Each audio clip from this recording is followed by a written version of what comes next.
And I say hello and welcome to Veterans Metal Radio. Can you tell who you are and which band you play with? Yeah. Hi, this is Jason Crosson from Crosson, all the way from Sydney, Australia. Okay, so can you tell me more about the song? Who is create the songs and what is the song stories about your band? The songs. Yeah.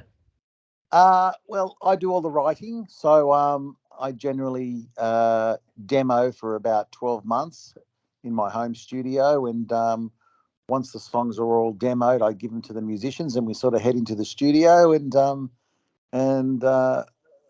to do all the tracking generally in Sydney, and then we send all the mixes overseas to the US, and Duane Baron does all the mixing there. And Duane's known for doing Motley Crue and Ozzy Osbourne and Poison, and Yeah. so he gives us our sonic boom, and the songs are about whatever I can think of.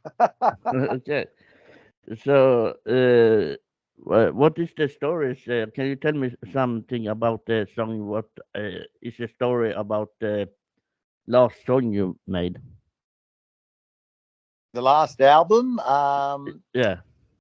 Oh, okay. Well, I was looking to. I already had the title in mind, Ready Aim Rock. So, um, all the songs are sort of different. Most of the cross on material is quite uplifting, with a bit of a positive message. So you'll hear that on songs like United and Take on the World, and I guess we've also got our tongue in cheek songs like um, stuff like Stop Pretending That You Love Me or Weak at the Knees for a Hot Brunette. We always sort of throw a bit of tongue in cheek in there as well. Okay. Cool. So, uh, how do you come with the band name? Can you tell me something about that? Well, yeah, it's actually my surname. So my surname's Crosson. So that's the name of the band. If it's good enough for Van Halen and Dokken and Dio and Keel and Van Halen, then it's good enough for us too. Okay. Cool. Then I understand because Yeah. it's a very unique name because I don't can't find any band with this name. Well, yeah, that's it. That's something else. No one will really use it because it's my surname. So. Okay. So, what is different with you from other bands? Well, just look at us at first. We look very different from everyone else. Okay. The focus is obviously myself and the two dancers up front. So our show is fully choreographed. Ah. Um, so it's a theatrical rock show from the beginning to end. Mm. Obviously, we still produce and write theatrical glam rock anthems, but it's how we deliver them which sort of separates us from everyone else. Just the way we look, the way the show is. We put that extra effort in for the costumes and the stage show and the choreography. And so when you come and see us, you get a full show. It's not just the band playing songs. Okay. Cool. So, what is yeah. So, do you have uh, some gig planned for this year or next year? Yeah, yep. So we're playing actually this Sunday. It's in Sydney. It's like a Halloween festival at a big rock club called Frankie's. And then we're on a there's actually a glam festival happening called Glam Fest in January in Australia, and we're touring around the country with that. And on the bill is you've got Faster Pussycat, Eclipse from Sweden, um, Enough's Enough, Pretty Boy Floyd, Tough as well from America, and then the rest is Australian acts. So we'll be touring the country with that. So we're looking forward to that. That should be great. Okay, so you have a lot of gig, and that will be fun. And maybe you can come to Sweden and play one day. Sure. If any promoters are listening, we'd love to come. A lot of my favorite bands are from Sweden. Yeah, I can understand that. So, how do you see your band in 5 years? Well, we just want to keep on putting out good music and keep playing it to as many people as possible, and that's what the aim is. We've got a great show, and we want the world to see it. So that's the plan. We just every 2 years we want to release an album and 3 videos and just keep the ball rolling. And with each album, we just get bigger and bigger and grow our fan base. Okay, cool. So we have come into part two of this interview. So are you ready for eight fast question? 8 fast questions. Okay, let's fire away. Okay, so what is the first record you buy for your own money? Oh, the first record I bought was a single by the Bay City Rollers called "Give a Little Love." Okay, so which song do you wish you have made from the Big Uh, Star? I wish I'd written Bohemian Rhapsody. Okay. I'd say I could live off the royalties for the rest of my life. Okay. So what is the best record ever released? Oh, my favorite albums of all time. Okay. Okay, so Um, look, one of my favorites would be Motley Crue, "Shout at the Devil," um, Dokken, "Under Lock and Key," Striper, "To Hell with the Devil." I guess they're my three favorites. okay. So what is the best concert you have ever seen? Um, well, it's always the first one that really blows you away. So, I mean, I love Kiss, and Kiss are amazing, but the first concert I ever saw was Iron Maiden's World Slavery Tour when I was really young, and Okay. just being there with the flames and the 15-foot Eddie and the pyramids, and yeah, that sort of will always be etched in my mind. Okay, cool. I also saw Kiss in Sweden 2000, I think 15 on Sweden Rock. Right? Yeah, yeah, yeah. Uh, They're amazing. Always have been. so which band do you think is the best one?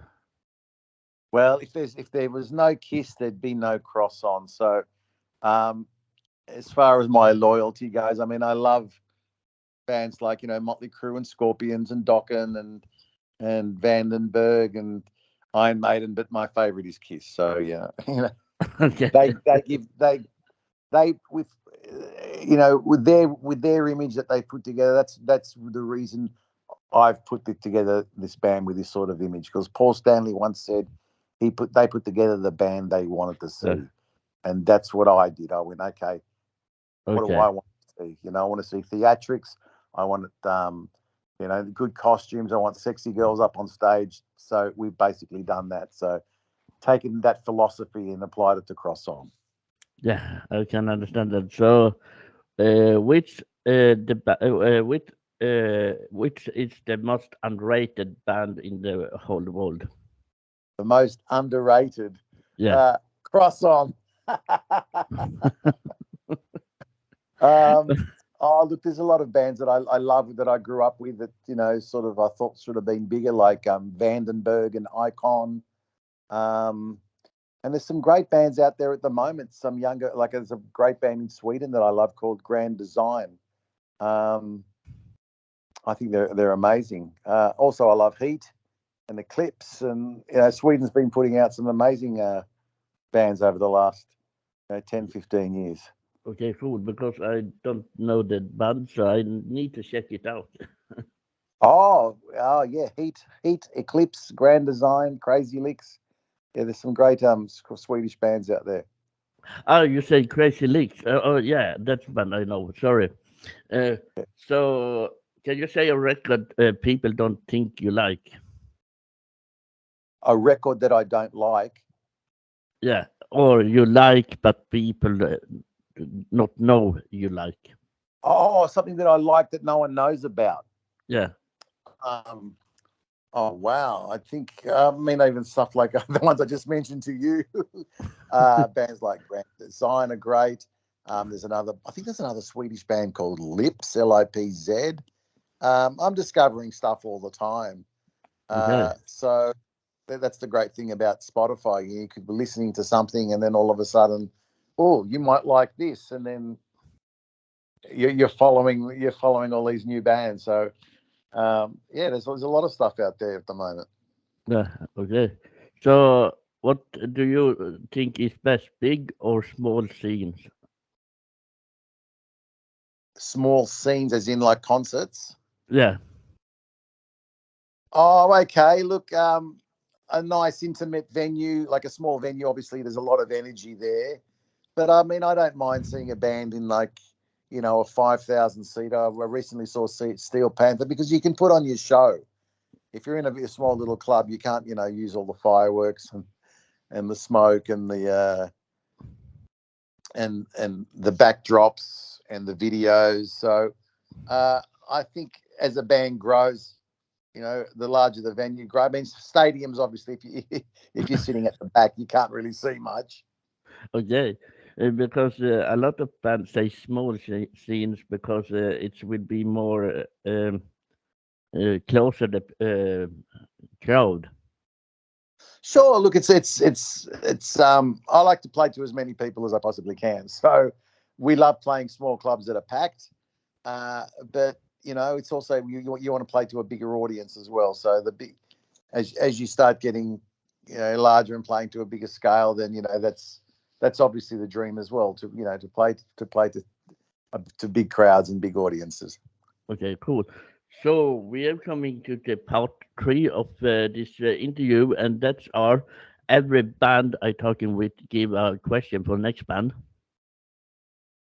So last band I talking with, they give you this question: what is your festival favorite food? What is my sorry, I didn't catch that. What is your favorite food in your fest when you are in festival? Oh, my favorite food. Yeah. Okay, well, I love Japanese, and Thai and Chinese and Vietnamese and Greek. Okay. And yeah, a bit of everything. But yeah, I'd say my favorite cuisine is Japanese. Okay. Cool. So, do you want to give a question to next band? Yeah, sure. When will we see you in Australia? Okay. Okay, that's a tough question, but it's a great question. So, the last thing, do you want to say anything to everyone to want to see and listen on this interview? Sure. Thank you for having me. Firstly, you can check us out at on Facebook and Instagram and YouTube at Crosson Rock, CROSSON Rock, or visit us at crosson.com.au. And for those of you that want to get an idea of our live show, on YouTube, we've got our live Blu-ray live at the Orpheum, and that'll show you what we're all about. Okay, cool. And if you want, you can send me all your link, and then I can set that in the information link on YouTube. Fantastic. Thank you so much, Ed. Yeah, thank you. I stopped the recording, but I have something I need to talk with you about. So Sure.